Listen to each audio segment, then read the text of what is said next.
I ask that you please stand as Boy Scout Troop number 6083, Scout Master Jason Ashline, sponsored by the Whitehall American Legion Post 83, presents the colors.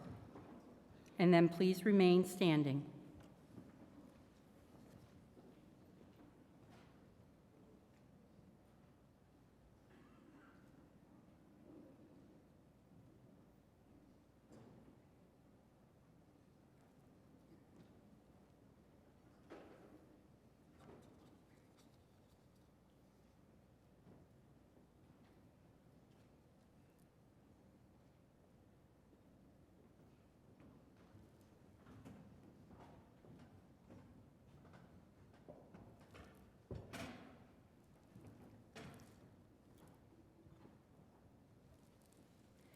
Christy Coons-Murdy, representing the Northeastern region, will lead us in the Pledge of Allegiance.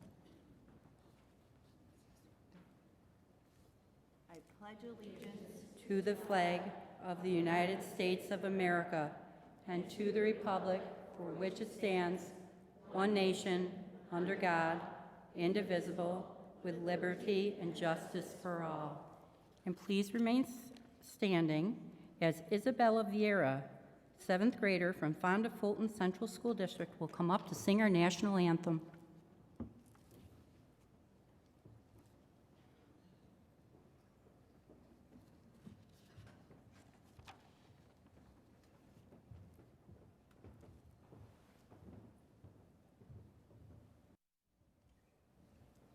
Oh, say, can you see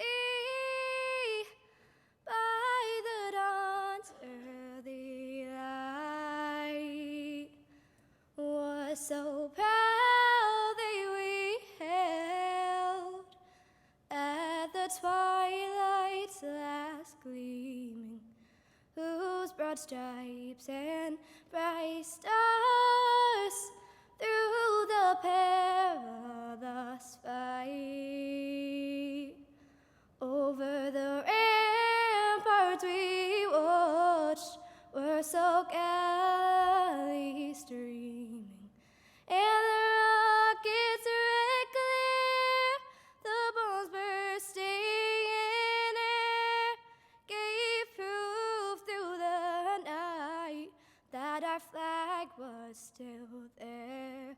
Oh, say, does that star-spangled banner yet wave over the land of the free and the home of the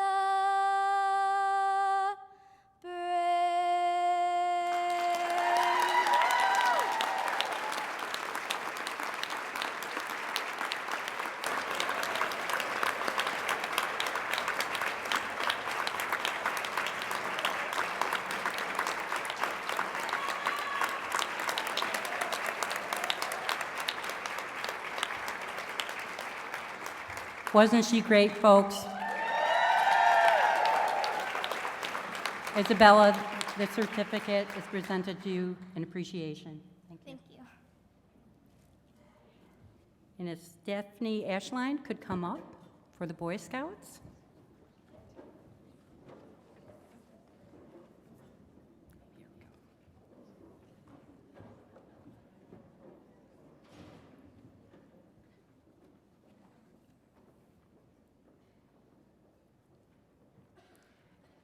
This is why we're here, isn't it, guys?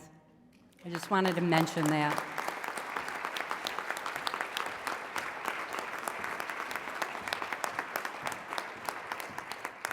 Thank you to the Boy Scout troop as well. They did a great job.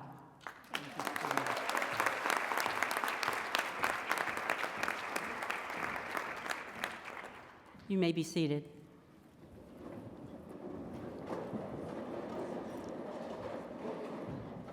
Next for our entertainment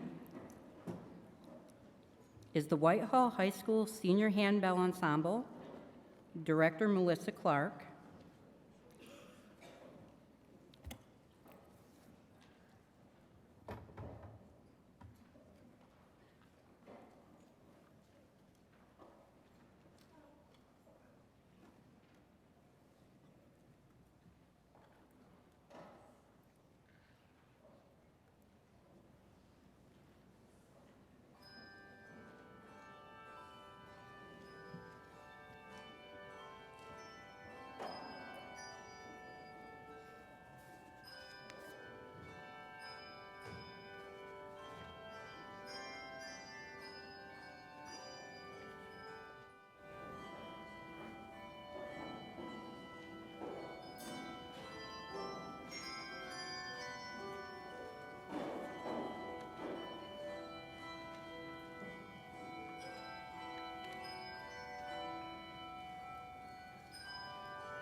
thank you, Whitehall High School Senior Handbell Ensemble. Weren't they great?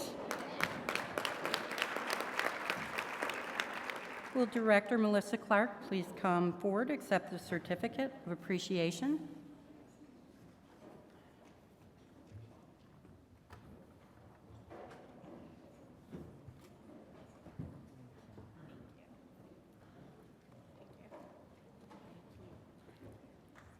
Again, weren't they great?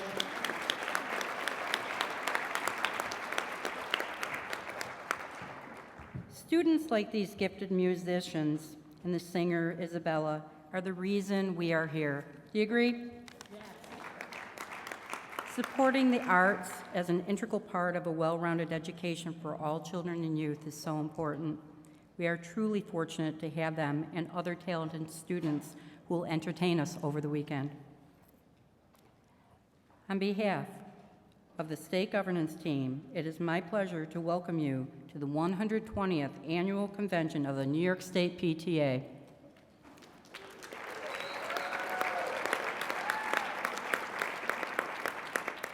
I would like to take a few moments of silence in honor of Veterans Day.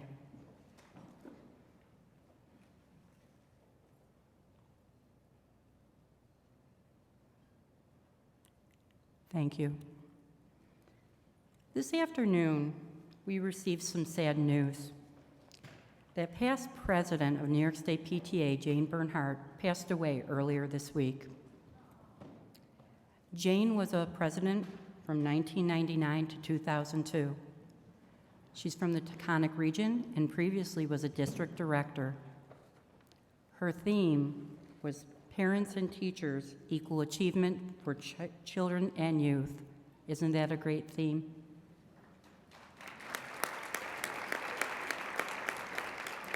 So in honor of Jane, we have put this flower here, and it will remain here for us through all of our general sessions in memory of her.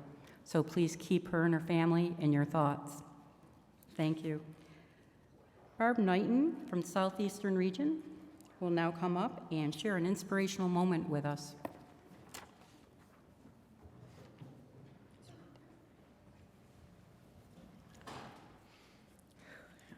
Edward Everett Hale, who wrote A Man Without a Country, said, "I am only one, but I am one. I cannot do everything, but I can do something, and I will not let what I cannot do interfere with what I can do." Volunteering is sometimes underrated, and in turn, I've heard people say they are just volunteers. However, I have seen the impact a single volunteer can have in a school and the valuable resources they bring without expense. So I say you should be proud to say you volunteer, because the support you give in any quantity offers security to an educational system that requires more support than ever before. As a volunteer, it's important to recognize the impact you can make simply by offering a little bit of your time in a school. Try thinking about it like this. For every minute you free up time for a teacher, whether it's making copies or shelving books, it is one more minute he or she can assist a struggling reader. For every time you volunteer at a family event, at the school, it's one more opportunity to show your own children the importance of giving back, the importance of their school, and the importance of education. For the time you step up to help lead your school PTA, it's an opportunity to make changes to benefit all children and better the environment in which they all learn and grow. I am only one, but I am one. I cannot do everything, but I can do something. And I will not let what I cannot do interfere with what I can do. So be proud to be a volunteer. Make it a priority, and know that your children are watching everything you do to learn what is important. And if you make their school a priority on your list, they will too. Thank you all for all you do. Thank you, Barbara.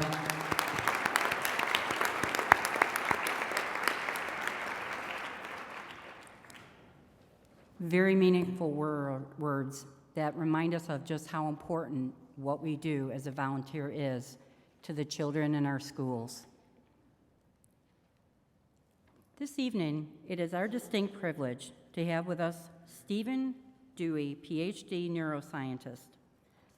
He said to call him Stephen, I believe. I encourage you to read his bio found on page 5 of the program book, but I will share a few highlights.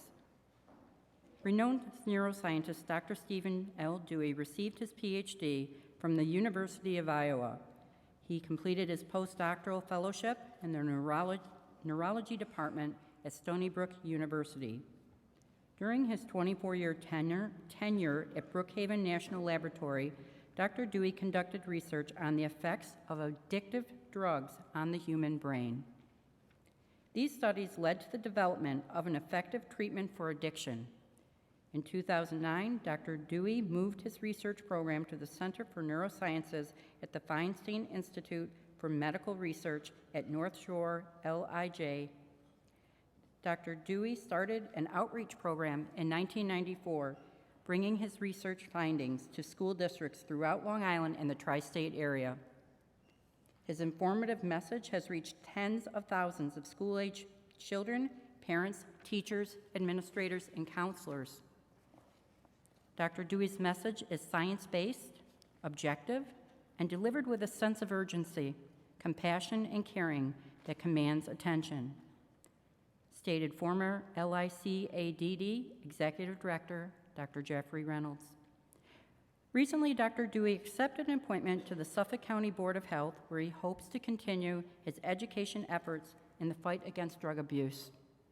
Additionally, in 2015, he was appointed as the Director of Research Education at Seafield Center.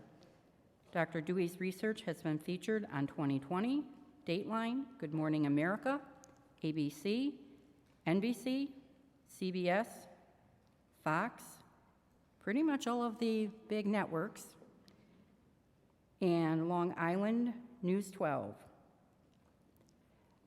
Please help me welcome Dr. Dewey to the stage to speak to us.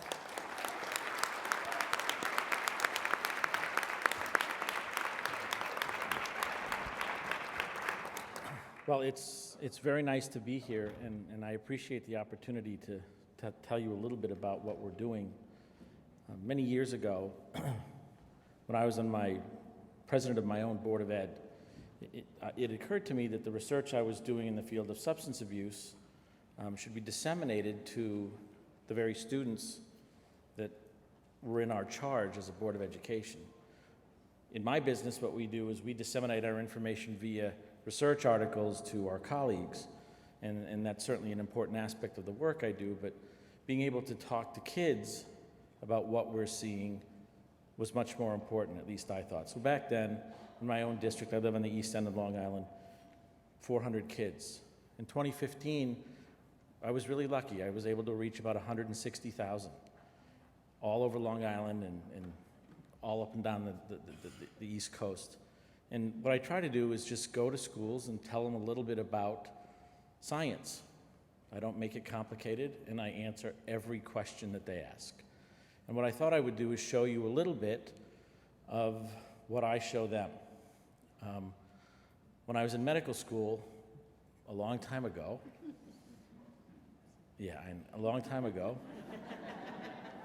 medical school's 4 years, and in 4 years, I witnessed 3 kids die from an opiate overdose. 3 kids in 4 years. Now we're losing 3 kids an hour to opiate overdose. It's unbelievable. And what we try to do is kind of just tell the kids, show the kids what they're up against, and show them some science. I have a whole bunch of 4th grade alcoholics that we see every week. They're drinking a lot of alcohol, and they're in 4th grade.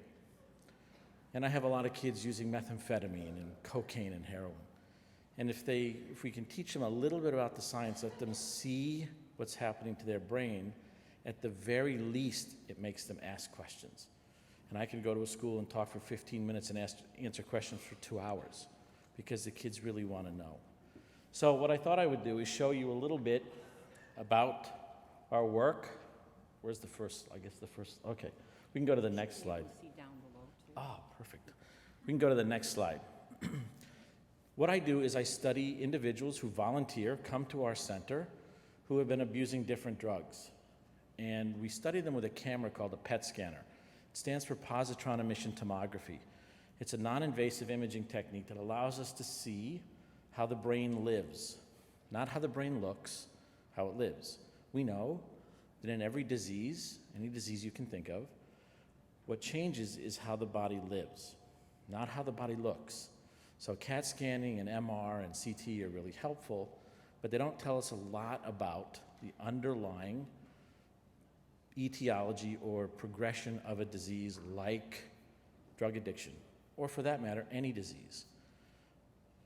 Over the last decade, we've made some very important contributions to science. I think one of the biggest ones is we now have data, convincing data, that shows us that addiction is a disease that starts years before anyone uses an addictive substance.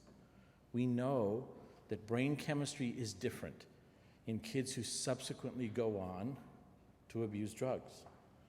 And that speaks to the most common thing I hear when parents bring their kids to us and they say, it's just a bad kid, morally bankrupt, bad seed. I mean, you hear it all. In fact, nothing could be further from the truth. There is an organic disease that we can see years before a kid smokes pot, before a kid gets hooked on a video game, and of course, the number one addiction of all, sugar, obesity, right? Obesity kills more than... So I use PET scanning to study the human brain. And the two PET scanners that you see, the one on the left, is a small animal camera. I can't do anything in a patient until I do it in an animal first. So the beauty of our center is we can do new science in animals and put it in people the next day. And the scanner that you see on the right is our newest scanner. We haven't even run our first patient on it. It was just installed last week. So what I thought I would do is just show you something that I face every day with respect to what's going on in schools. Next slide. Do I have that? They said that there would be alcohol. I don't think there's anyone in here, let me tell you it this way. There isn't any middle school kid who doesn't know what those 4 pictures are. I ask them all the time. I go into 6th and 7th grade and I say, what's the picture on the top left? Oh, it's a funnel. And what's the right? It's a shotgun. And bottom right, keg stand. They know what it is. There isn't any kid in middle school who won't yell out that they know what all of those are. And kids consume alcohol in these ways. In the last 10 years, next slide, we're facing this. It's called eyeballing. It's become incredibly popular. It is now the #1 drinking game in college campuses across the United States. It's so common that our high schools, we're seeing it daily. What kids are doing is they're taking clear alcohol, typically clear alcohol. They take the lid off the bottle and they put their eye on it and they tip their bottle back and they fill their eyes with alcohol. Now, all of our eyes are nothing more than spheres, balls, full of water. That water is called aqueous humor. Doesn't matter what it's called, but that's what it is. And it's how everyone on this planet sees. We see through water in our eyes. But if you put a bottle of alcohol up, you fill your eye with alcohol. Alcohol and water mix. They like to be where each other is, if you remember a little chemistry, so they readily exchange. And pretty soon, within a minute or two, your eye's full of alcohol, and kids are getting hammered. They're getting hammered. Now, you might ask, why? It's not obvious, right? Well, if you think about it for a minute, it becomes really obvious. If you go to a party and you drink alcohol and you leave that party and you get in a car and drive away and a cop pulls you over, he gives you a breathalyzer. Well, what if you never had alcohol in your mouth? Right. So kids are doing this to circumvent getting caught. Now, there's something that's obvious. It hurts. Unfortunately, you'd think that would be That in and of itself would be a reason not to do it. In fact, what happens is, in my emergency room, when we have kids come in LOC or unconscious, we take the little sheet of paper out of their pocket, and it'll say, David, 8 minutes and 20 seconds. Billy, 6 minutes, 40. The game is how long you can keep the bottle up there. That's the game. Now, you should know that the downside of this is obvious. We estimate as much as 15% of kids who do this lose their sight. This is an irreversible process. Once you start cross-linking proteins in the retina, your retina dies and you go blind. The next slide is something that's equally common, and it's called tamping. Now, as I look out over this audience, I am struck that it's mostly women. You should know that this occurs mostly in men. This is far more common in men than it is in women. Men rectally, women vaginally. Now, if you think about it for a moment, the common theme to both of these methods is to simply prevent getting caught. It's really simple. We're now going to tamping because, believe it or not, kids become concerned that when they eyeball, just one eye turns red. Now, as a dad, I have 2 kids. As a dad, dad would wait up when my kids would go to a party, and they'd come home from the party, and their eyes would be bloodshot, and you'd say, what the hell's going on? And they'd say, there was a lot of smoke at the party. Yeah, and you know what? You kind of bought it. But if you come home with just one bloodshot eye, it's a less obvious event, right? So they're going to tamping. Now, in women, a single exposure can render you sterile. In men, a single exposure can cause your colon to dry out. Alcohol is a drying agent, right? When you put it on your arm, it turns really cold. It's a drying agent. It dries out your colon. Your colon tears. Sepsis is the #1 killer in hospitals today. So let's look at the next slide. Just to give you a sense, vaping, I think you've all heard of vaping, very, very popular now in schools because it's so fast. Kids who vape alcohol can be drunk in less than 90 seconds because the tidal volume of your lungs is so huge, you get aerosolized alcohol in your lungs, boom. Next slide. Let's just take a look at what alcohol does to the brain. The top 2 panels are PET scans. PET scans are simple to read. You just look at colors. Red means the brain's really active. Blue, it's not active at all. The top 2 panels, sober, is a normal 21-year-old male PET scan. Then he gets drunk, and you see the bottom 2 panels. And all the reds disappear. The way to think about this is when you're intoxicated, your brain is on a dimmer switch. We all know what a dimmer switch is.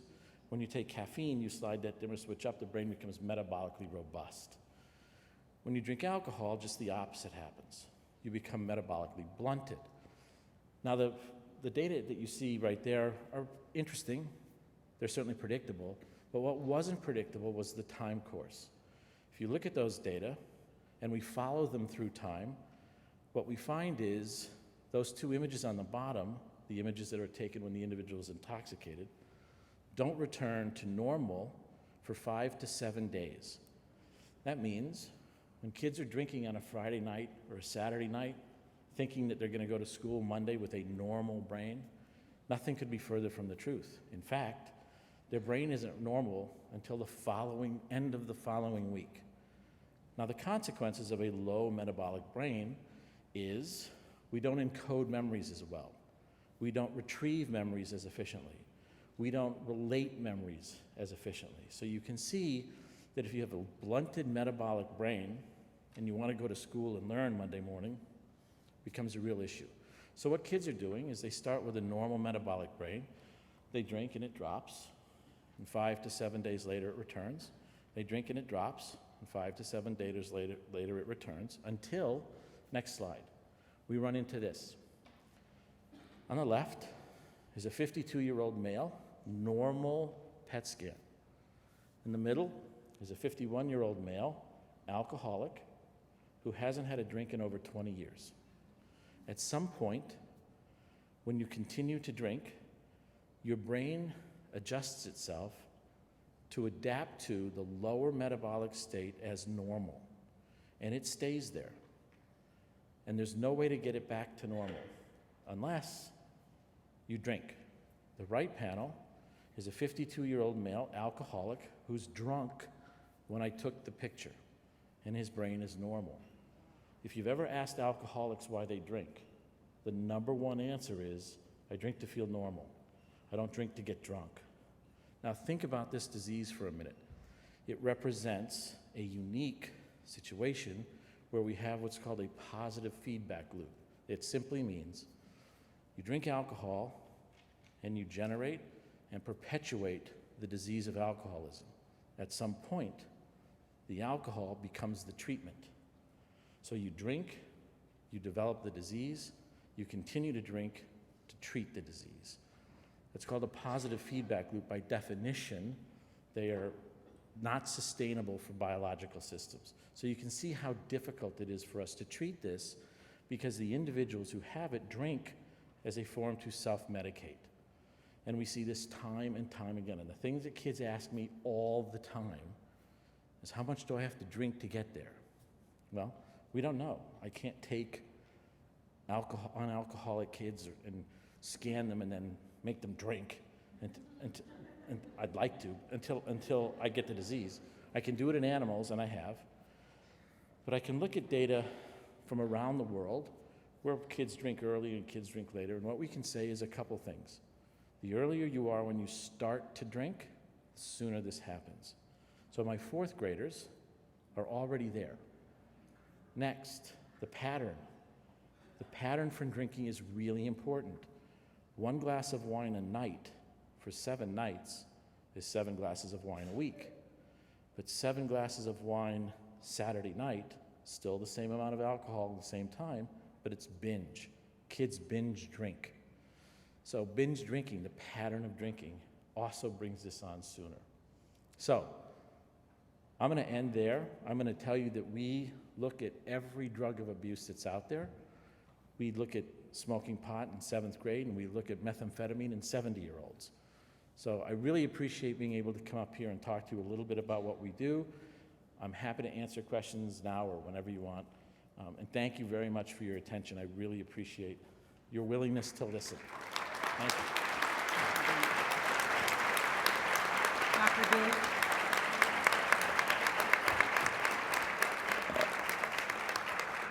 I'd like to thank Dr. Dewey for that really heartfelt information that we as parents think we know what's going on, but I think sometimes when I looked out and you were talking about this, many of us, I had never heard of eyeballing.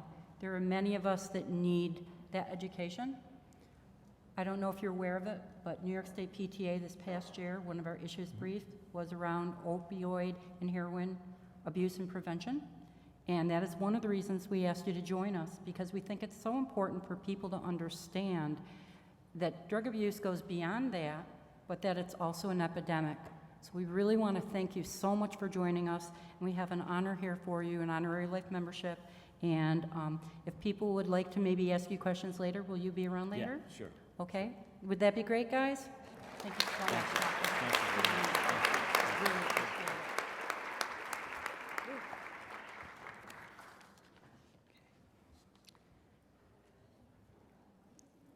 Our parliamentarian for the general sessions, Carol Shalansky, is seated to my right. Carol will present us with a parliamentary briefing later in our agenda. New York State PTA Secretary Helen Hoffman will now issue the call to convention.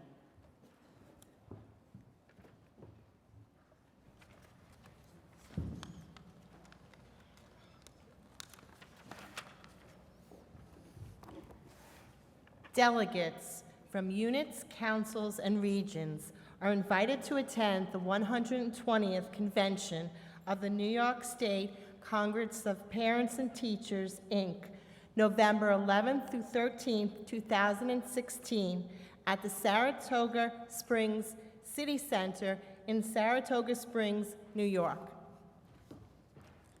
Thank you.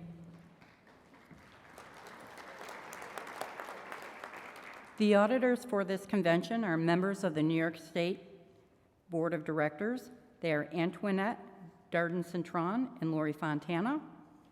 In addition, we have staff member Amy Tweedy in the back, our Communications Marketing Manager, helping to assist CMI as we go through the weekend. New York State PTA is honored to have with us this weekend the National PTA President, Laura Bay. She's going to join us now and bring greetings from National PTA. Please help me welcome Laura.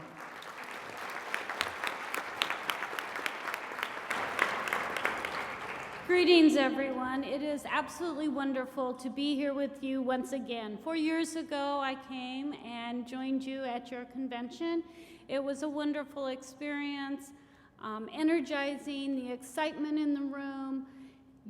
What you do every day is what makes National PTA the membership organization, the advocacy organization that it is.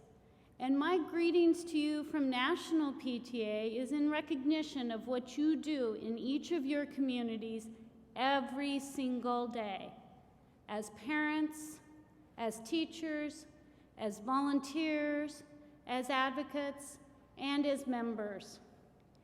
It is what you do every day that makes the difference in our schools, the passion and the caring that you have for all of our children, for your child, for our children, is the lifeblood of what we do at PTA. The convention that you're here today and tomorrow and on Sunday to enjoy is just not an opportunity for some to maybe get away from that routine that you do every day, right? But it is. It is about fellowship. It is about networking. It's about learning, and it's about engaging. The information that Dr. Dewey presented to us today is important because when you go back home, when you go to your communities, you have that next piece of information that is going to save a child, a family, a community member, and one of our children. I thank you for what you do every day. It is through that work that you truly join every one of the over 4 million members in making every child's potential a reality by engaging and empowering families and the community to advocate for all children. It's a mission, but it's also a calling. I thank you every day in every way for what you do. National PTA is fortunate and blessed to have you as a member. As you go through this convention, please remember that it is your compassion, your time, and the willingness to give up 3 days to make every child's potential a reality.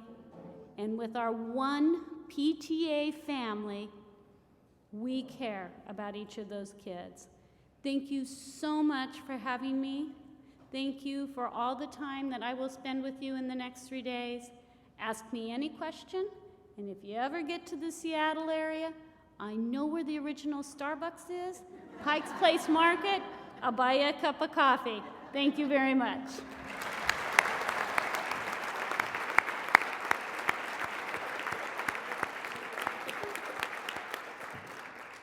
Thank you, Laura. Laura will be with us through the end of day Sunday, and I know she really is looking forward to talking with every one of you. I don't know if you saw us at dinner time, but we had the opportunity to celebrate our 120th anniversary with a cake, and Laura turned to those of us who are president and past and said, let's go hand them out. And we're like, what a great idea. So I know she really is looking forward to having that opportunity to speak with you.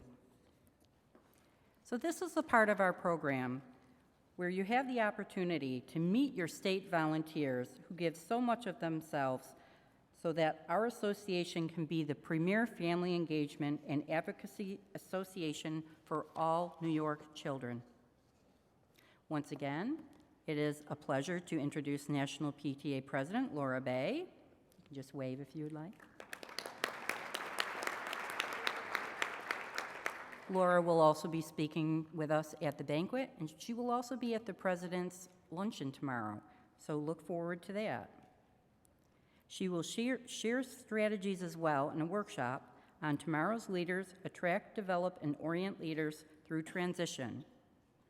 So I know she would love it if you could join her. Our state convention provides an opportunity for members to become better acquainted with the State Board of Directors, which is comprised of New York's national board members, state officers, and coordinators that are listed on your page 39 of your program. So, from both our national team and our home team, the New York State PTA Board of Directors, I would like to introduce Lana Ajamian. And I surprised her. Lana serves as a new member of the Board of Directors of National PTA and is the immediate past president of New York State PTA and our federal legislation chair. So during this convention, she has also agreed to be our go-to person at the parliamentary assistance table in the back. As president, it is my privilege to introduce your New York State PTA Executive Committee. The Executive Committee is comprised of 8 extremely hardworking and dedicated volunteers. They each have taken on additional responsibilities of leadership, and I am honored to work with each and every one of them and pleased to introduce them to you this evening. Will the Executive Committee please stand as I call your name and remain standing? The chair asks that you hold your applause until all members have been introduced. Grace Marie Rosea serves as our first vice president. She is the designated officer for the field support, outreach and diversity coordinators, the region directors, urban and rural specialists. Grace Marie also served as chair of the staffing committee and as co-coordinator of the 2016 orientation. She also coordinated our region focus groups this past year. Penny Hollister serves as vice president and is the designated officer for the programs coordinator and for the specialists for arts, reflections, literacy, pick a reading partner, which is PARP, and bylaws. She has also been our local arrangements person at this, and didn't she do a great job? And I know I said you couldn't applaud, but.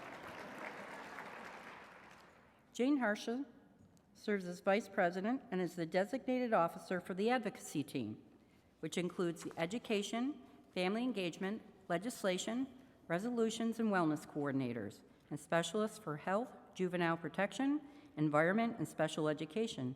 Jane also served as the 2016 Legislation Education Conference Coordinator. Donna Moberstag serves as Vice President and Designated Officer for Team Membership. This includes the Membership Coordinator, Male Engagement, and Marketing Specialists. Judy Van Haren serves as Vice President of Leadership Development. The Leadership Development Coordinator, along with the Publications and Training Specialists, report to her. Judy also served as co-coordinator of the 2016 orientation. Helen Hoffman serves as secretary. Helen is also responsible for a procedures special project. As secretary, she also chairs the convention's Rules Committee. Sean Hannum serves as treasurer. He is the chair of the Budget and Finance Committee and designated officer for the Merchandise Specialist and the Financial Support Specialist. He has also chaired the Technology Communications Special Committee. Please join me in thanking the members of the Executive Committee for their amazing service and dedication.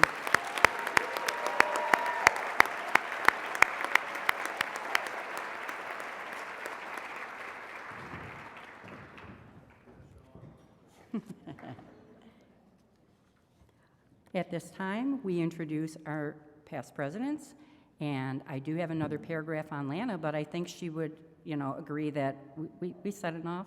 Okay, but I would like to say she is the immediate past president, and also joining her is Maria DeWald, who is our past president from 2005 to 2008, so please give them a hand.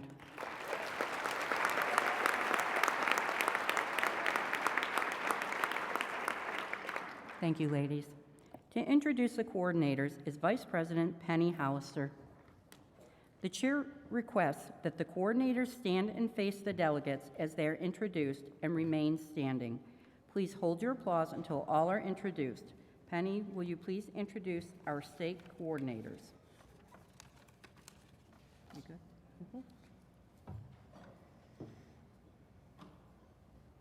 Field Support Coordinator Cindy Ames. Field Support Coordinator Lori Becker. Field Support Coordinator Lisa Christoffel. Field Support Coordinator Julie Griffith. Field Support Coordinator Monica Meddy. Monica also serves as Workshop Coordinator for SLC 2016 and this convention. Field Support Coordinator Jacqueline Wilson. Bylaws Coordinator George Kimball.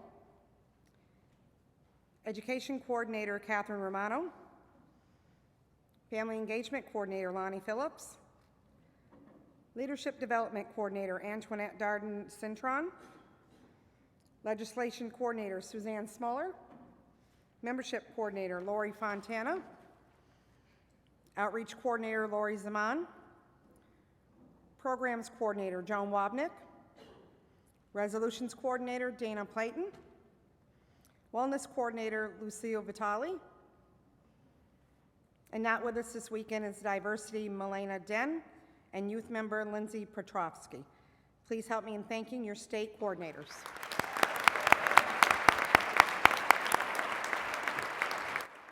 Thank you, Penny. Thank you very much, Penny. The governance team includes all members of the board of directors as well as the region directors, specialists, and consultants. To introduce the region directors is First Vice President Grace Marie Rosé. The chair asks the region directors to stand and face the delegates as they are introduced and remain standing. Please hold your applause until all are introduced. For Central Region, Acting RD, Lisa Christoffel. For Central Hudson, Amani DeGame. For Leatherstocking, Lori Fees. For Genesee Valley, Susan Brown. Nassau, Pat Acertato. Niagara, David Steggles. Northeastern, Christy Coons-Murdy. Southeastern, Barbara Knighton. Southwestern, Erica Zielinski. Taconic, Stacy Lee, and she'll be joining us later. Westchester, East Putnam, Karen Beltran. And Western, Patty Frazier. Suffolk, unable to join us this evening, Kathy Vento. Mohawk Valley, Caress Carlisle Beam. And South Central, Rachel Richards. Please help me in thanking your region directors.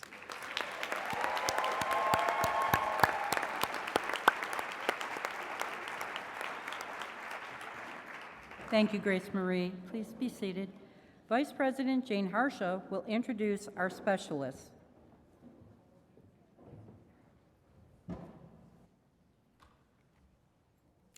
It's my pleasure this evening to introduce you to the specialists, volunteers who share their skills and knowledge with all of you. Please stand when your name is called and remain standing. For awards, Lynn Petrovsky. For health, Ann Ehrlich. For leadership training, Diane McPartland. For male engagement, Christopher C.J. Thompson. For merchandise, Gail Gligora. For picking a reading partner, Stephanie Avedon. For reflections, Amanda Tobias. For rural schools, Adrienne Gliabel. And for special education, Joyce Catani. These specialists are not able to be with us this evening. Financial support, Joanne in Calcaterra. Juvenile protection, Dr. Michelle Gant. And publications, Nori Gartner-Baca. Please help me thank your state specialists.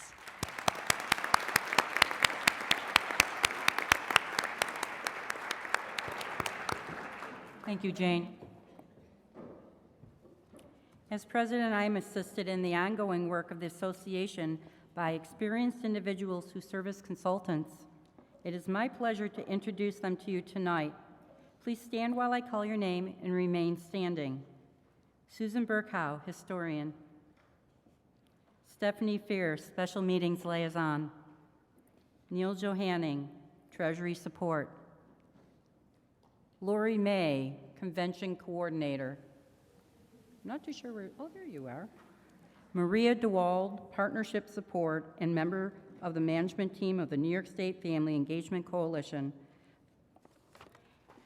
Unable to be with us this weekend is Susan Littman, who is Bylaws Procedure Support, past New York State PTA President, and past National PTA Board Member. Please help me thank our consultants.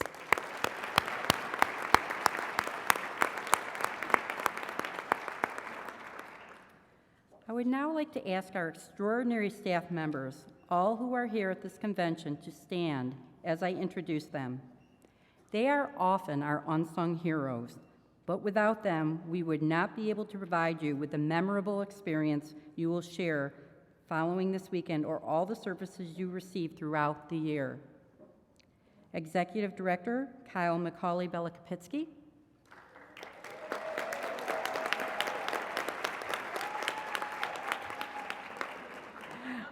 Okay. Operations and Events Manager Carol Raymond. Your co-hostess for the weekend. Membership Insurance Manager Dana Welch.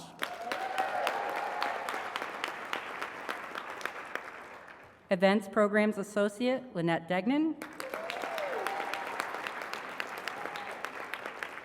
And in the back with CMI is our Communications Marketing Manager, Amy Tweedy, helping with tech support. So at this time, we'd also like to recognize all of the first-timers that are here this evening. So could you all stand up and let us recognize you?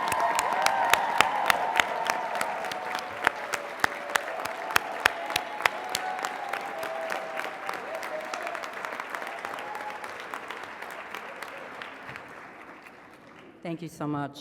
Now on to the business. To establish the voting power of the delegates at the 120th convention, the first order of business is the report of the Credentials Committee. Sean Hannum, Treasurer, will now come up and give that report. In the back of your program book is a place if you would like to record this. It's on the inside portion of your folder. Madam President, I move the adoption of the Credentials Report as of 7:10 p.m. is presented, indicating a total of 200 voting delegates, 10 non-voting delegates, 13 guests, 2 presenters, 38 exhibitors, for a total of 263 representing 13 regions. This is a committee report and requires no second. Is there discussion? All those in favor of the adoption of the Credentials Report signify by raising your voting cards high and say aye. Aye. Thank you. Cards down. All those opposed to the adoption of the Credentials Report signify by raising your cards high and say no. Thank you. There is a majority in the affirmative. You have adopted the first Credentials Report and a voting power of 200. Thank you. It's on the other page, has been established. We may proceed with the business of the convention.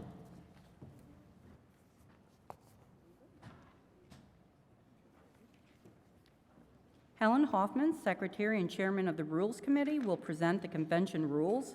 Each delegate should have a program. The proposed rules can be found on pages 14 to 15 of your program. If there is no objection, we will dispense with the reading of the rules.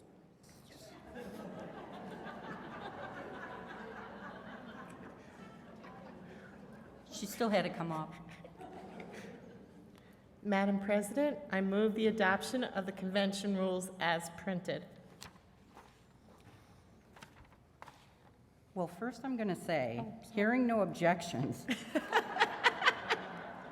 Please, that's okay. Please take a minute just to review the rules, and then we'll have your motion. Okay.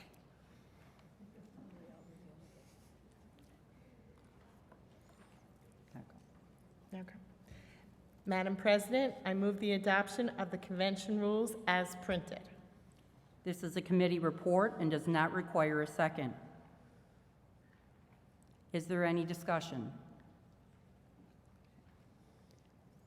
Okay. Seeing none, a 2/3 vote is required for adoption of the rules. All those in favor signify by raising your voting card high and saying aye. Aye. Thank you. Cards down. All those opposed signify by raising your voting cards high and saying no. Thank you. There are 2/3 in the affirmative, and you have adopted the convention rules. Thank you. Lori May, Convention Coordinator, will present the program. Lori has done an extraordinary job coordinating this convention. It's been an interesting, challenging, and fun opportunity and an amazing partnership. There are always so many details that require attention, and along with an outstanding convention committee, she has worked tirelessly to make this convention a memorable experience for all of our delegates. There are two updates to the program. On page 7, under Entertainment, it should read Ballston Spa CSD or Central School District hyphen PTSA Jazz Band. And on page 8, under Banquet, the Family Engagement Award will be presented by Bonnie Russell, New York State PTA President. I move the adoption of the convention program as corrected, with the chair empowered to make such changes as may be necessary. This is a committee report and requires no second. Is there any discussion or further corrections?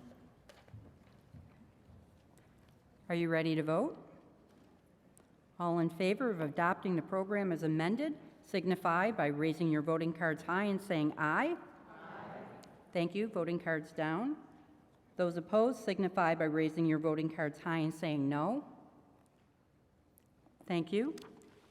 There is a majority in the affirmative, and the convention program is adopted as amended. Now that we have adopted the credentials, rules, and the program, we will proceed with the business of the convention. When you coordinate the workshops for convention, you try to provide interesting and varied topics to meet the needs of all of our delegates. Workshop coordinator Monica Metti has done a great job organizing some unique and different workshop offerings for the convention. So Monica, would you please come forward to give your report? And as Monica comes on up, I just want to add that, this year is the first time that we are offering an extra series of workshops on Sundays. So Sundays is all workshops, so she's had her work cut out for her.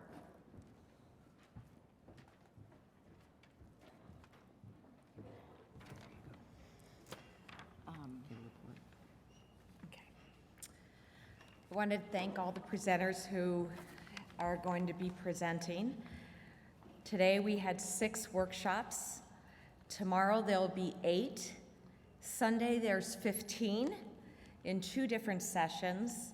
Any changes that you'll have, you go to the information table located in the lobby. Also, you can check your app. If you don't have the app, it's easy to download, and everything is there if you click on it. If any changes, it will be updated there. And please remember to look for your survey, because we do read everything, and it's very important, and every suggestion you make is taken into consideration. Thank you, Monica. We appreciate all of your hard work. At this point, I am pleased to introduce Local Arrangements Coordinator, Vice President Penny Hollister.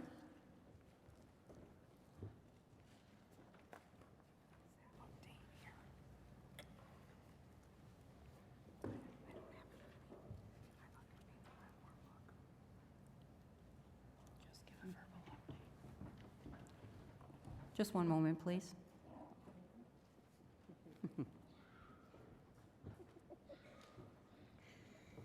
Get my head if it weren't attached. We're PTA flexible. Tonight, the presentation of the colors was done by Boy Scout Troop 6083, Scoutmaster Jason Ashline, sponsored by the Whitehall American Legion Post 83, my hometown. Isabella Vieira, the 7th grade fond of Fultonville Central School District student who did the national anthem, and I think she rocked it. The entertainment this evening was from the Whitehall Senior School Handbell Ensemble under the direction of Melissa Clark and a very dear friend of mine, once again, my hometown. And tomorrow's entertainment will be Ballston Spa's Central School District Jazz Band under the direction of Tracy Duragan. Pardon? Duragan, thank you. And that's it. Thank you very much, Penny. We will now proceed with the state financial report, and I will ask Sean Hannum, Treasurer, to return to the podium for this report. And as you came in, you were handed some documents, so I think you're going to be referencing some of those. Is that correct? The audit and the annual report? Yes. Okay, thank you.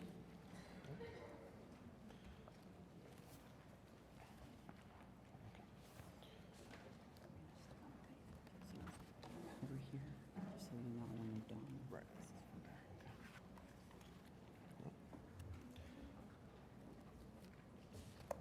Yeah, this next slide, please. So our 2015-2016 audit was performed by Bonadeo and Company, who have once again expressed an unqualified opinion on the financial statements of the New York State PTA. An unqualified opinion is the best opinion an audit firm can provide.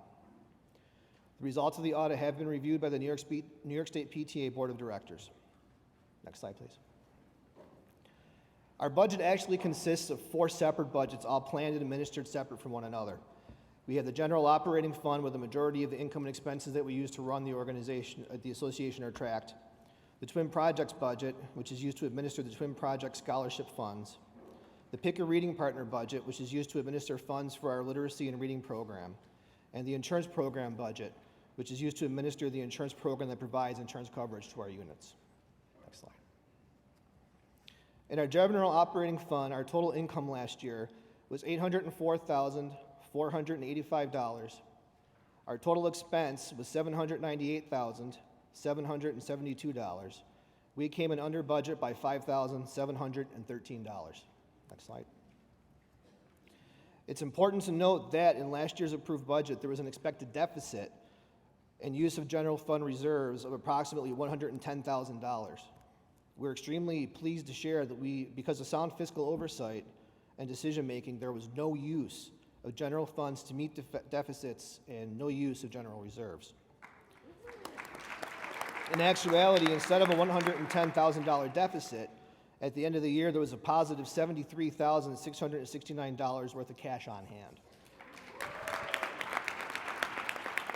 Next slide. Looking at this year's budget compared to the last 2 years, we have planned to redistribute some of the funds from our advocacy line due to the suspension of this year's legislation and education conference, and in communications where we've cut printing and mailing costs to make better use of technology to reach our members where they are online.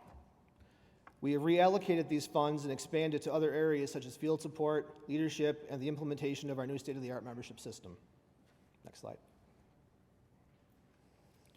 We continue to fully fund our twin projects, that's the Jenkins Teacher Fellowship Awards, so that we can give back to our communities and assist outstanding students in preparing for the teaching profession and to encourage excellent teachers to stay in the classroom by providing an opportunity for them to improve their teaching skills, update their professional knowledge, and expand their professional perspectives. Next slide. Our Pick a Reading Partner budget is funded primarily from funds left in our care that were to be used to promote literacy throughout New York State. Next slide. The insurance program budget is used to track our insurance program. The income comes from the amount each unit pays to the New York State PTA and is used to pay those insurance premiums and to administer the program. Any net income we happen to have is placed into our insurance reserves. You received a copy of the audit report along with the annual report as you entered the session today. If you didn't, I'm sure there's some available in the back of the room. Madam President, I move the adoption of the audit report. Is there discussion?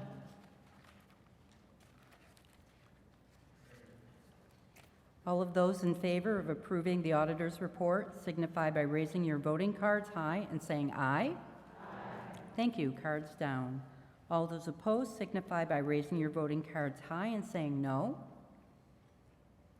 Thank you. There is a majority in the affirmative, and the audit report has been adopted. Thank you. Parliamentarian Carol Shalansky will now provide the delegates with a parliamentary briefing.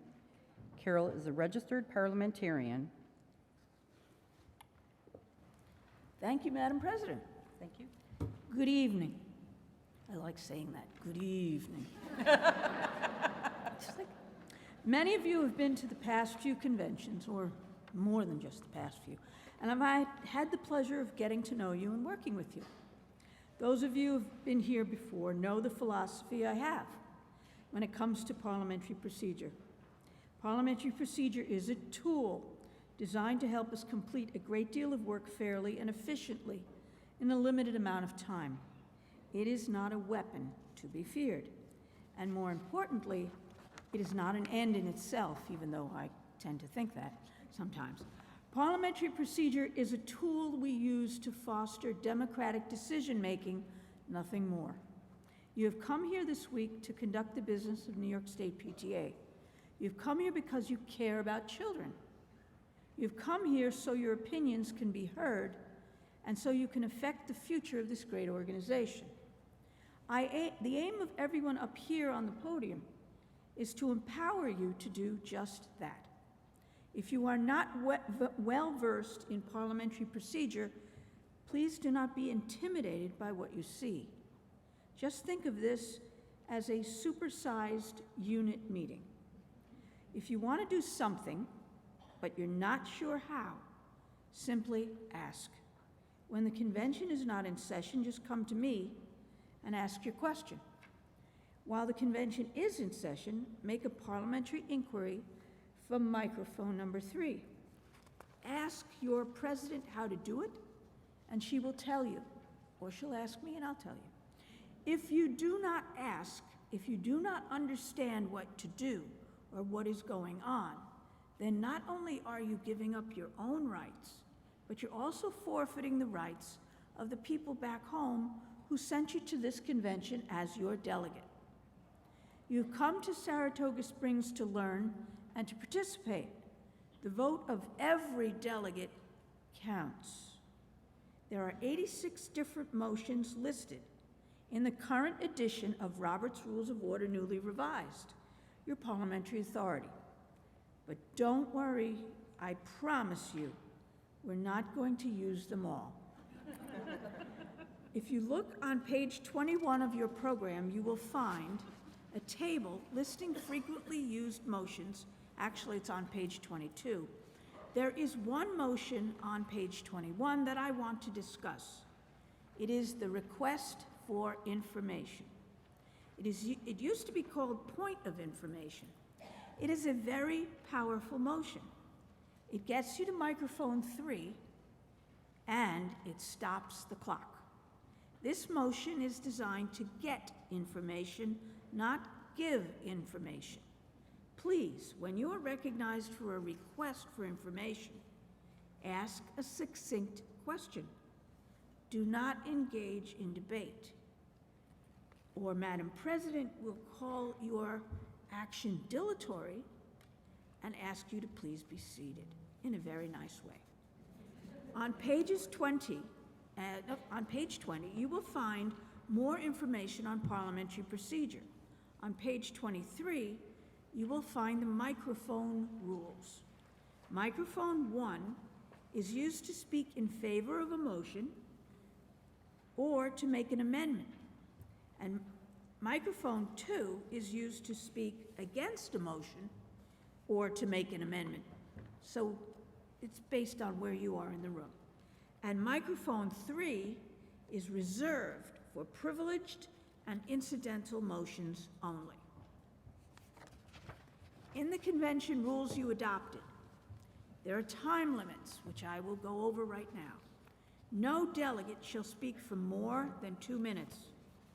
No motion may be debated for more than 10 minutes.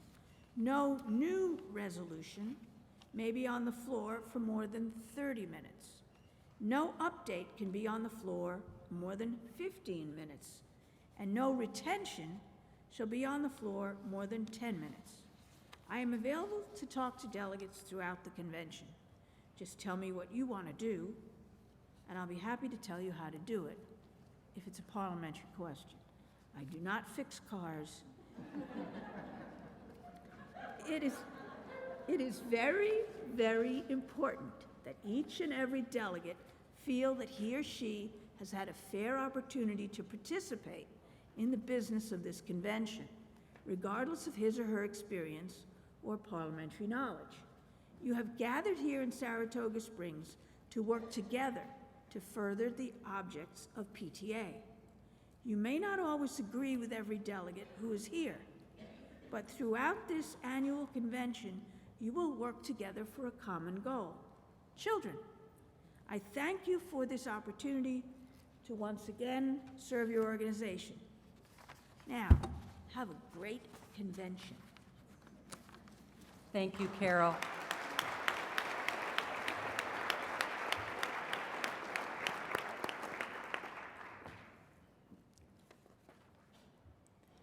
And now the New York State PTA Bylaws Coordinator, George Kimball, will join us to discuss bylaws. Right, okay. Hello, everyone. Please note that the bylaws were updated to be in compliance with the changes to the National PTA bylaws and that those took immediate effect without requiring any action from the membership. The following are a list of those changes. Articles 1 and 5 changed from branch to constituent association. Article 3, purposes, replaced entire article. Article 4, basic policy, title, and provisions replaced with new Article 6, principles. Article 5, reference to policies, changed to principles. Article 6, Section 1A, reference to policies, changed to principle. Article 7, members and dues, Section 2 was replaced. Article 9, duties of officers, Section 1H, replaced. Article 18, operational requirements and dissolution, new article, renumbered the remaining articles accordingly. Section 1 through 3 exactly aligns with Articles 14 in National Bylaws language, was previously part of the old basic policy article. Section 4, the language of Section 4 in the National Bylaws is specific to the dissolution of National PTA. In order to incorporate this section in the New York State PTA bylaws, the language needs to reference Article 5, Section 8 of the New York State PTA bylaws. We mention is now only to alert you to its placement if the amendment presented later is approved. We have also added a notation with the explanation of the use of asterisk and hashtag in front of any provisions. It should also be noted that corresponding changes have been made to the unit, council, region, and Empire State bylaws patterns in accordance with Article 6, Section 15 of the New York State bylaws and are in full effect even if the current bylaws of those constituent associations are in an older format. Any amendments approved at this convention that have corresponding amendments in the unit, council, region, and Empire State PTSA bylaws will also be incorporated into all those patterns immediately following convention.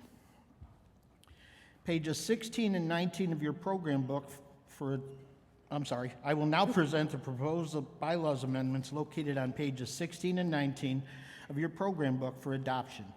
A 2/3 vote is needed to amend the bylaws. On behalf of the New York State PTA Bylaws Committee, I move the adoption of amendments to Article 7, Members and Dues, Section 6, Article 8, Officers, Elections, and Vacancies, Section 6, Article 8, Officers, Elections, and Vacancies, Section 7, Article 8, Officers, Elections, and Vacancies, Section 10, Article 11, Board of Directors, Section 10. Article 16, State Convention, Section 4B. Article 17, National Convention, Section 1. And Article 18, Operational Requirements and Dissolution, new proposed Section 4. 1 second. Do we have a light on at number 3? Should I stop what he's doing? Okay. The chair recognizes the delegate at microphone 3. Madam Chair, Veronica Goldberg, Sewanaka Central Council, PTA, Nassau Region, Timekeeper and Wrangler, I think is my position. We have a question about the length of time for debate on the bylaws. Is it the same as the resolution, a new resolution? Yes. Thank you. I'm looking to our parliamentarian just to be sure. Okay. Did that answer your question? Yes, thank you. Okay, thank you. And we will be handling them in block.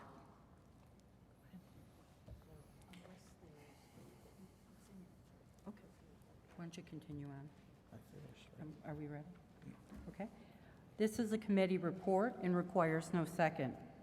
We will be voting on them all together or in parliamentary terms by consent agenda or in block, unless there is a request for any item to be removed from the block to be discussed and voted on separately, which is the right of any voting delegate. Bylaws Coordinator George Kimball will read each amendment and the rationale just as he would if we were doing separate motions. After each is read, I will ask if any delegate wishes it to be removed from the block for separate discussion and vote. This request does not require a motion, a second, or a vote. A single request is all that is needed. We will go through all the amendments, noting any amendment requested to be pulled for individual action. We will then process those remaining in the consent agenda first, then address those pulled one at a time. Article 7, Members and Dues, Section 6. Membership is purchased annually and is valid from the purchase date through the expiration date on the membership card as established by the New York State PTA Board of Directors. Dues shall be remitted to the New York State PTA office on a monthly basis immediately following enrollment. Rationale. Removal of the membership year dates from the bylaws alleviates confusion regarding when membership begins and ends. Would anyone like Article 7, Members and Dues, Section 6, pulled for discussion or separate consideration?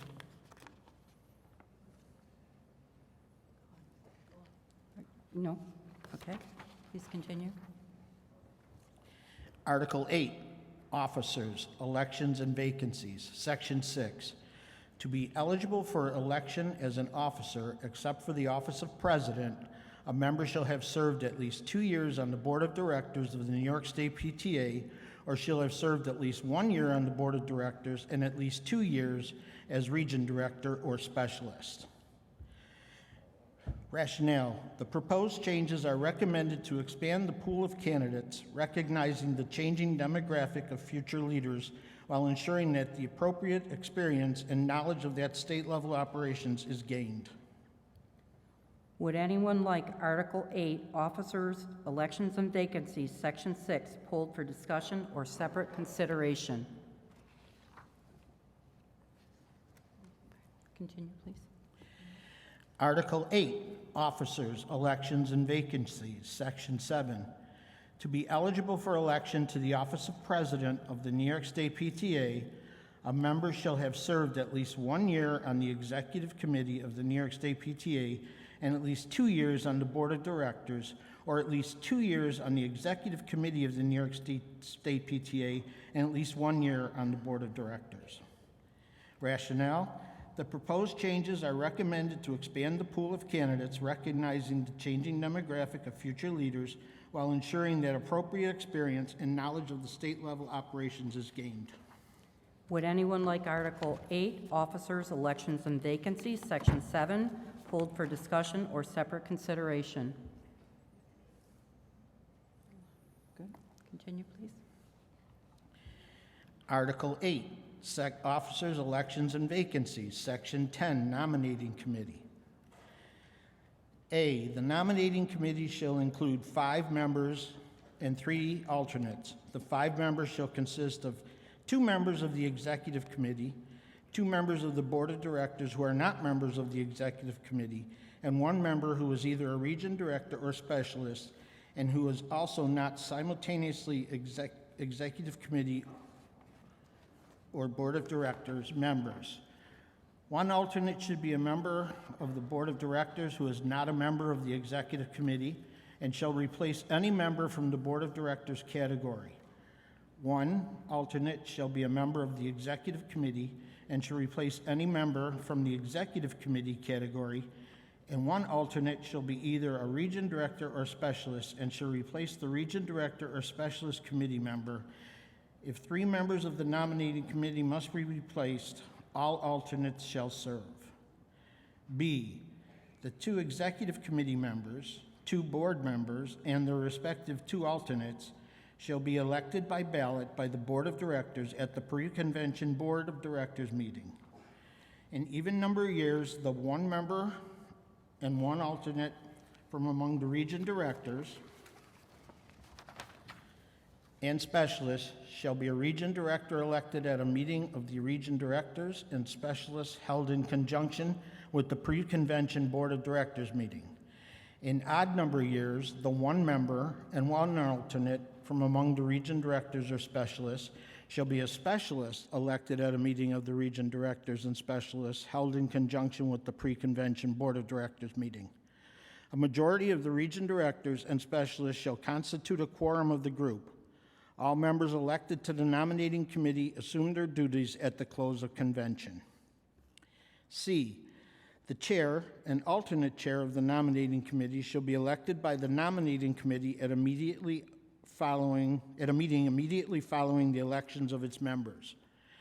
D, in order to be eligible for service on the committee, executive committee, and board of directors, candidates for the nominating committee shall have served at least 1 year on the board of directors prior to election to the nominating committee. Region directors and specialist candidates shall have served at least 1 year as a region director or specialist prior to the election to the nominating committee. E, members of the nominating committee may serve no more than 2 consecutive years on the nominating committee, but are eligible to serve again after 1 year gap in service. Proviso, amendment of Article 8, Section 10 will become effective at the opening of the 2017 pre-convention board meeting. Therefore, the newly elected committee members will begin their work at the close of convention 2017. Rationale, the changes to this article are recommended to provide greater flexibility and participation in the nominating process. The proviso is added to make the time frame in which this must take place clear in order to avoid either a gap or overlap of nominating committees. Would anyone like Article 8, Officers, Elections, and Vacancies, Section 10, pulled for discussion or separate consideration? Okay. Continue. Article 11, Board of Directors, Section 10, special meetings of the Board of Directors may be called by the President or, when requested, by 15 members. At least 5 days written notice shall be given. Rationale, shortening the time frame for notice provides the Board with greater flexibility to address issues quickly. Would anyone like Article 11, Board of Directors, Section 10, pulled for discussion or separate consideration? Continue. Article 16, State Convention, Section 4B. Local PTAs with a membership over 100 shall be entitled to 1 delegate for each additional 100 members or major fraction thereof, as shown on the books of the New York State PTA as of June 30th. Rationale, the change from May 31st to June 30th allows the units to potentially have a greater number of voting delegates at convention. Would anyone like Article 16, State Convention, Section 4B, pulled for discussion or separate consideration? Okay, can I continue? Article 17, National Convention, Section 1. The New York State PTA shall be entitled to a credit to the annual convention as its delegates. The President of New York State PTA. That's A, I'm sorry. A, the President of New York State PTA. B, 5 delegates plus 1 delegate per 1,000 members or major fraction thereof of the New York State PTA as shown on the books of the Secretary-Treasurer of the National PTA as of March 31st preceding the annual convention. The rationale, the change in Section 1B to the number of delegates is made to align with changes adopted at the 2016 National PTA Convention, and the title Secretary-Treasurer is made to align with the correct title in the National PTA bylaws and do not require adoption by our delegates. The change from May 31st to March 31st corrects a continuing breach in our bylaws that was in conflict with National PTA bylaws. The chair recognizes the delegate at microphone 3. Hi, Daniela Leftariadis, Nassau Region. I'm sorry, it took me a while to figure out my question, but can we take Article 7 off the block? This is one we already passed by, ma'am. Okay. Hold on. So because we passed? The parliamentarian is stating because we passed it, we are unable to remove that. Okay. Thank you, though.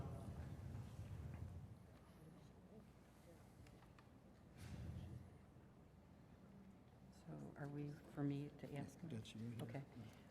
Would anyone like Article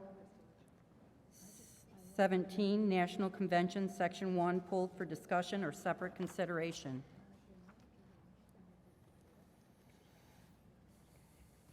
May continue. Article 18, Section 4, Dissolution. Upon the dissolution of the PTA, after paying or adequately providing for the debts and obligations of the association, the remaining assets shall be surrendered in accordance with Article 5, Section 8 of these bylaws. Rationale, a new Article 18, Section 1 through 3 were inserted so that the New York State PTA bylaws are in compliance with those of National PTA Section 4. National PTA. Section 4, however, cannot mirror National PTA bylaws as it speaks specifically to the dissolution of National PTA, while New York State PTA bylaws must speak to our dissolution. Where are we at? Right here. Would anyone like Article 18, Section 4, pulled for discussion or separate consideration? Okay, you can continue.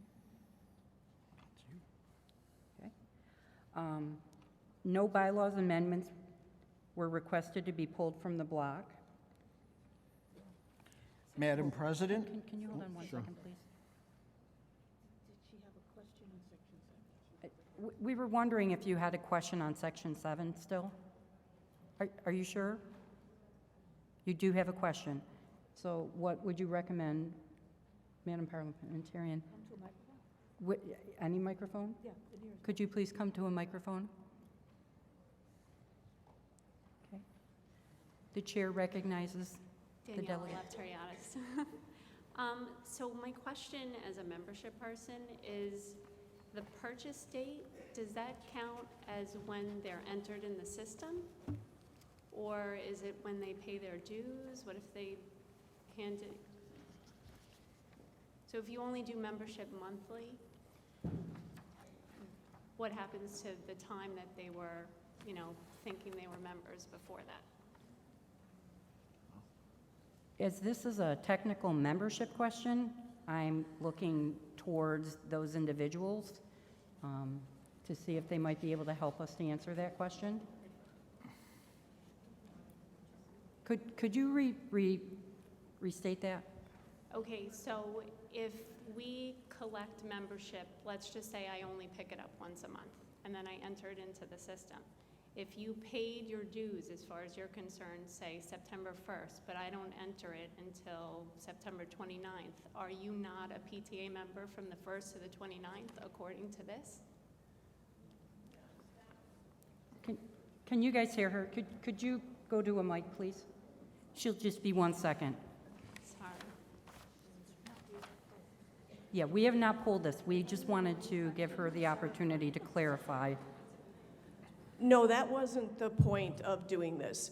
We have, in procedures and in the resource guide, identified and on your individual cards, the expiration date of your card. So it's from the date of when you purchase it until May 31st. The new membership year would start June 1st.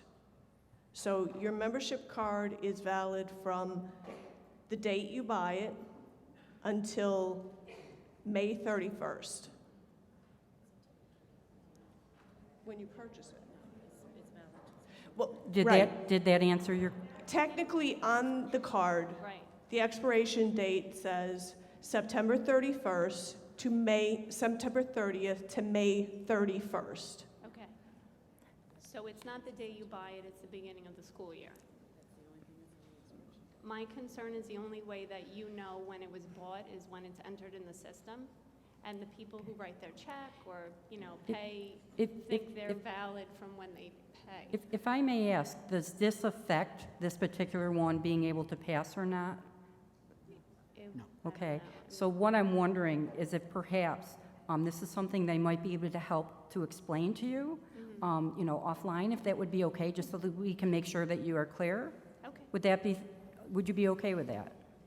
As long as it doesn't negatively affect anyone who would want to vote at a meeting, because I don't technically believe they're not a thi- member. This has no if they're not effect in- This on that. bylaw does not have impact on that. Has no effect on that. Okay. Okay, but thank you very much. We appreciate everyone being flexible while we made sure that we addressed that question, and please follow up with them after. So therefore, no bylaw amendments were requested to be pulled from the block.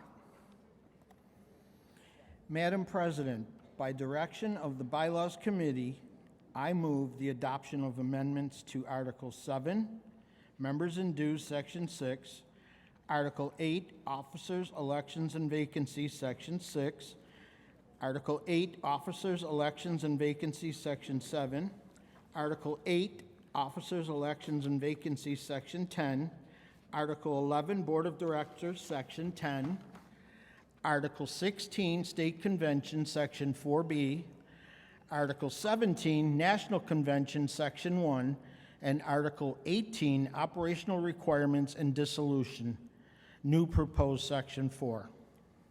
The question is on the adoption of amendments to Article 7, Member and Dues, Section 6, Article 8, Officers, Elections, and Vacancies, Section 6, Article 8, Officers, Elections, and Vacancies, Section 7, Article 8, Officers, Elections, and Vacancies, Section 10, Article 11, Board of Directors, Section 10, Article 16, State Convention, Section 4B, Article 17, National Convention, Section 1, and Article 18, Operational Requirements and Dissolution, new proposed Section 4.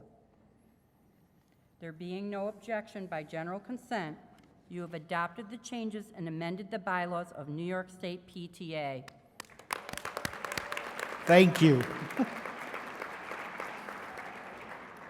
Okay, so we're done. Thank you, George. And I would also like to thank Susan Littman, although she could not be here this evening, but she was very helpful. I'd like to thank my Bylaws Committee. Would you like him to stand up for a moment? Please? Could the Bylaws Committee please just stand up so that we can recognize? As you can see, this is quite a bit of work, and a lot of very, very time-consuming hard work went into it.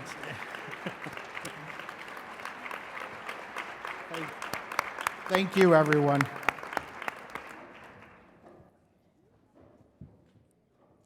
Helen Hoffman, Chairman of the Nominating Committee, will now present the Nominating Committee report.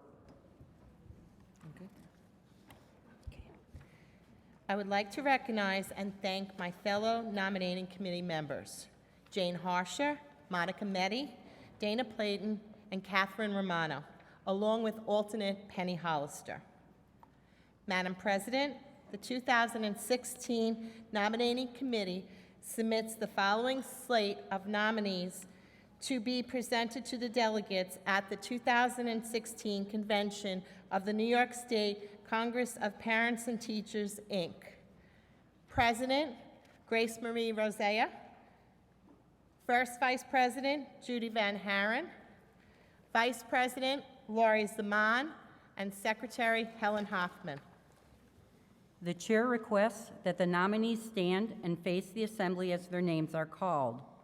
President, Grace Marie Rosea.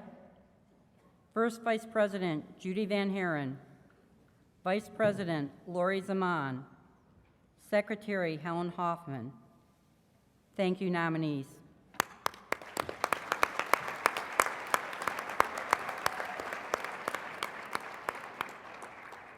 Please be seated. You have heard the report of the nominating committee.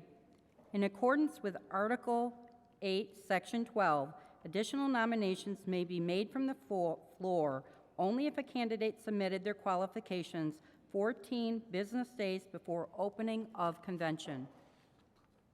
No one has submitted their qualifications, therefore, we will proceed with the elections. In accordance with our bylaws, when there is but one candidate for an office, the ballot may be dispensed with. All those in favor, if the nominees could stand up and come right behind me for a moment, please, that would be very helpful.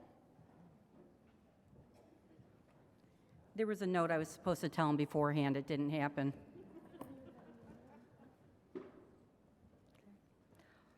All those in favor of Grace Marie Rosea for the position of president, raise your voting card and say aye. Aye. Opposed, raise your voting card and say no. You have elected Grace Marie Rosea as president.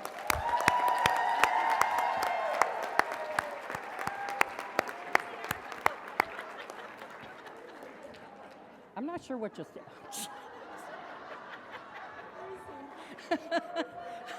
oh, boy.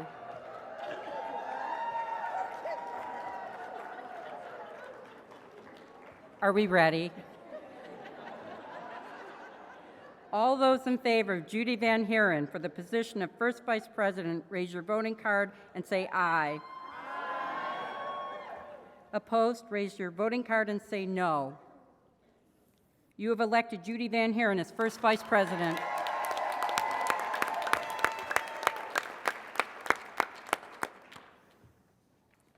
All those in favor of Lori Zaman for the position of Vice President, raise your voting card and say aye. Aye. Opposed, raise your voting card and say no. You have elected Lori Zaman as Vice President.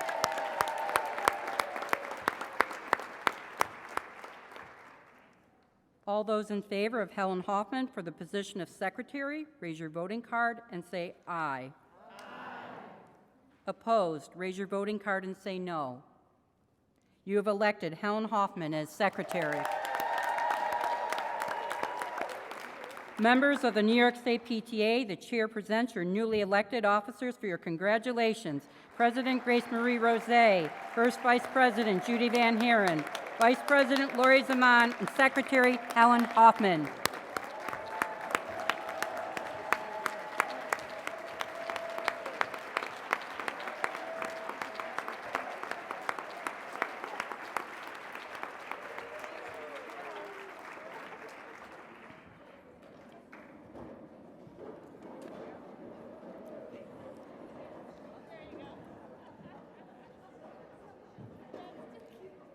I'm always surprised by new props every year.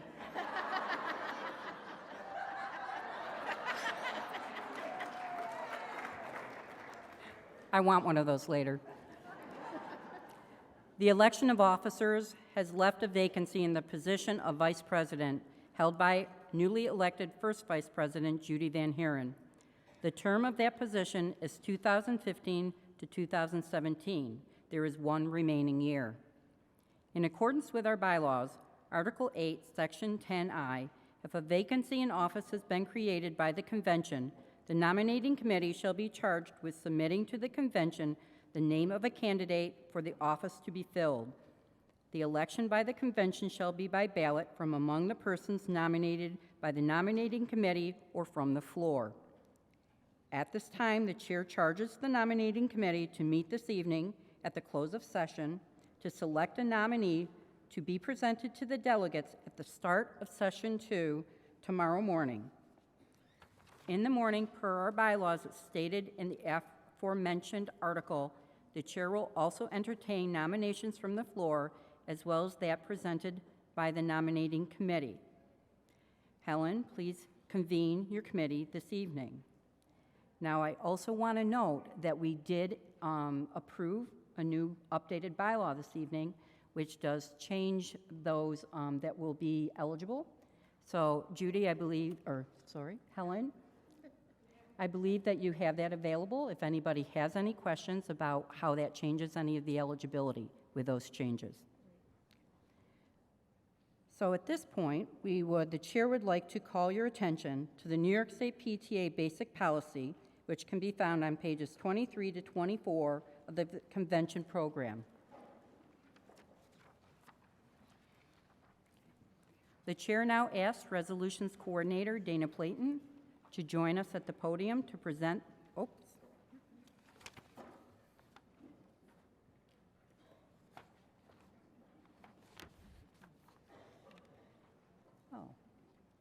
Would you like to come up? Seem to have a little blip in my script. So do you need to say anything about basic policy? Okay, then why don't you just share that's in there? If you look in your program book, you will see on page 23, basic policy. Every year, the Resolutions Committee reviews it and looks at it and makes changes and updates to it. It is then presented to the Executive Committee at our June Resolutions Weekend, and once they move it forward, we present it to the Board of Directors at our July Board of Directors meeting. It was adopted at our July meeting, and you have that there for you to read in your program book. It basically is the bullet points of the larger document on our website where we stand. Thank you so much for helping explain that. As we are getting close to the 9:30 point, rather than go on to the resolutions this evening, and this is pretty standard practice, we're going to go ahead and do some just housekeeping, and then we're going to let you go for the evening. How do you think about that? So at this time, I would like to refer the delegates to your sponsor and exhibitor directory received with your registration materials. It is a listing of this year's convention sponsors and exhibitors. On behalf of the New York State PTA, I wish to thank all of our alliance partners, sponsors, and exhibitors, most especially tonight, presidential sponsor, Life Touch National School Studios, the official photographer of National PTA and New York State PTA. They have been very generous as a sponsor, and you will note several events that they have sponsored throughout the convention. Gold Alliance partner, Math and Movement. Gold Alliance partner, Ticket Monster. Gold Alliance partner, Z-Space. And they had a really great bus out there today, so I hope you had a chance to see it. Gold Alliance partner, Gram Social. Gold Alliance partner, Platinum Royalties. Premier sponsor, IQ Cards, School Fundraising. Premier sponsor, Class Act Photo. Oh, I apologize. I'm going to break for a moment. The chair recognizes the delegate at microphone 3. Lonnie Phillips, New York State Family Engagement Coordinator. Earlier you mentioned that there is a list of people who will be eligible for the new position after the bylaws change. Is that list able to be made public? Do you have that with you? I have it in my bag. In terms of public, yeah. What if I were to read it? Would that help? That's fine. Okay. Just one second. You do have it, right? Yes, I do. If it's okay, I'm just going to continue on reading the sponsors, and then Helen will bring that up to us. Premier sponsor, Class Act Photo. Premier sponsor, the Beth Cobliner Company, New York State PTA mobile app sponsor by Blackboard, Cyber Center CMI Communications.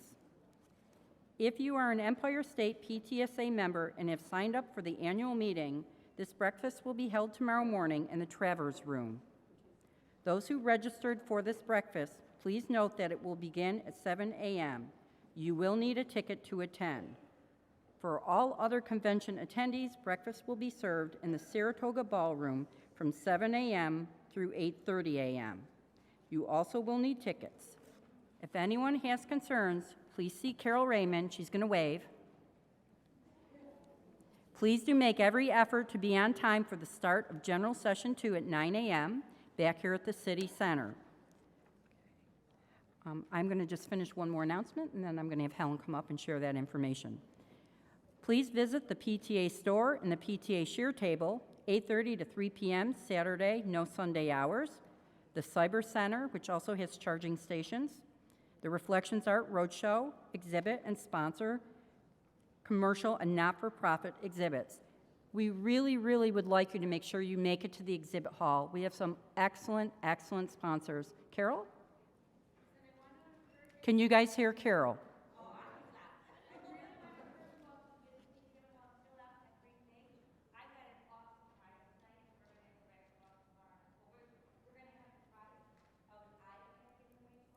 Ooh. Thank you, Carol. And if you couldn't hear her, just go see her afterwards. But basically, she was saying, if you stop by and you are part of the raffle, there is going to be an iPad at the end of it for one lucky person, correct? There is much for you to see and do and much to take home with you. I know you will want to bring information back to share with your units, councils, and regions. Okay. Before I go on to Lori May to see if she has any additional, I'm going to ask Helen to come up. Do you want me to read it, or you want to read it? No, you read it. I'm going to ask her to read the whole page, okay? You want the ones that aren't? These are the people that aren't eligible. These are the people that are. Why don't you read the ones that are eligible? Okay. So she is going to share with us those that are eligible as of tonight with the new bylaw. The following current governance team members are eligible for the position of Vice President: Lori Becker, Gil Gagora, Julie Griffith, Sean Hannon, Jane Harsher, Helen Hoffman, Donna Mobestead, Joanne Incalcaterra, Neil Johanning, George Kimball, Lori May, Monica Meddy, Lonnie Phillips, Dana Playton, Kathy Romano, Suzanne Smoller, David Stenkles, Judy Van Haren, Jackie Wilson, and Lori Zaman. And if you didn't get a chance to write that all down, please see Helen after. Did you say no? They didn't have to write it down, but I saw a few people write it down. But all kidding aside, please, if you do have a question, please see her, okay? Is there any other information from the operations event manager or convention coordinator? And if the events operations manager would like to say anything else, she can come up to the mic.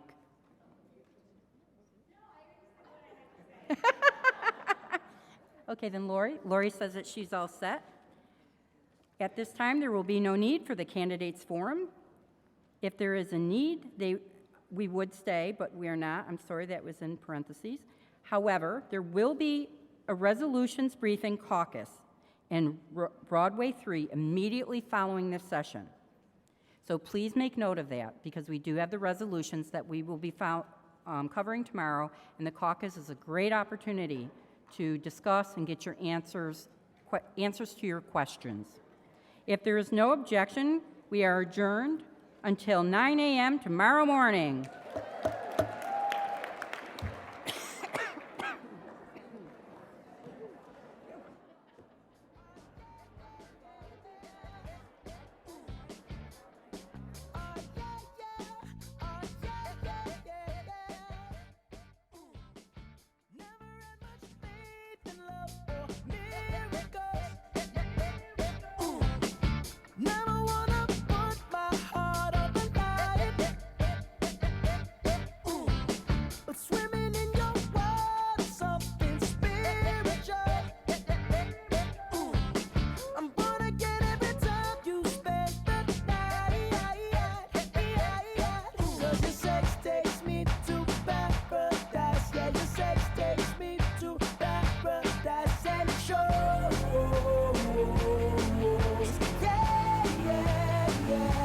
'cause you make me feel